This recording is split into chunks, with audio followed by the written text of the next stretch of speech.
দর্শক, শেরপুর থেকে যুক্ত হচ্ছেন সহকর্মী ইমরান হাসান। রাব্বি, আপনার রিপোর্টটি দেখছিলাম। এই মুহূর্তে সেখানকার অবস্থা কি?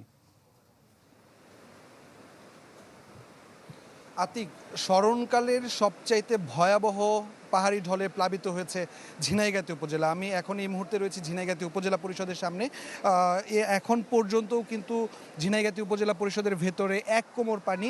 নিচতলার যতগুলো কক্ষ রয়েছে কোনো কক্ষেই কিন্তু আসলে কোনো কিছু ঠিকভাবে সরানো সম্ভব হয়নি, কারণ গত মধ্যরাতে ঝিনাইগাতী উপজেলার মহারশী নদী তীরবর্তী বাঁধ ভেঙে এই পানি কিন্তু ঢুকে পড়ে লোকালয়ে। সেজন্য ঝিনাইগাতী উপজেলা সদর বাজার, শিক্ষা প্রতিষ্ঠান এবং অসংখ্য দোকানপাট কিন্তু ক্ষতিগ্রস্ত হয়েছে। এখন পর্যন্ত মহারশী নদীর পানি তীব্র বেগে বাড়িঘর ছাপিয়ে কিন্তু এক পার থেকে আরেক পারে যাচ্ছে। একই অবস্থা নালিতাবাড়ী উপজেলাতেও। নালিতাবাড়ী উপজেলার ভোগাই এবং চেল্লাখালী নদীর পানি কিন্তু এখন এই মুহূর্তে বিপদসীমার উপর দিয়ে প্রবাহিত হচ্ছে এবং ভোগাই নদীতে বেশ কয়েকটি জায়গায় ভাঙনের ফলে কিন্তু নালিতাবাড়িতে এই মুহূর্তে প্রায় অর্ধ শতাধিক গ্রাম প্লাবিত হয়েছে বলে আমরা যতটুকু তথ্য পেয়েছি।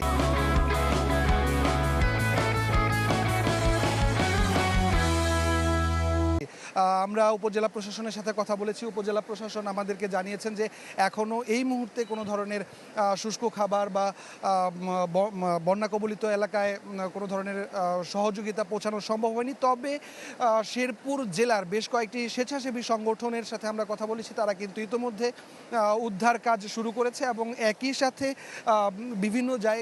বিভিন্ন জায়গায় কিন্তু তারা খাবার সরবরাহ করা শুরু করেছে। আমরা ফায়ার সার্ভিসের সাথে কথা বলেছি, তারাও কিন্তু এই মুহূর্তে উদ্ধার কাজ শুরু করেছে বলে আমাদেরকে জানিয়েছে। আসলে এই ছিল আতিক আমার কাছে শেরপুর জেলার পাহাড়ি ঢলের সবশেষ খবর। আতিক।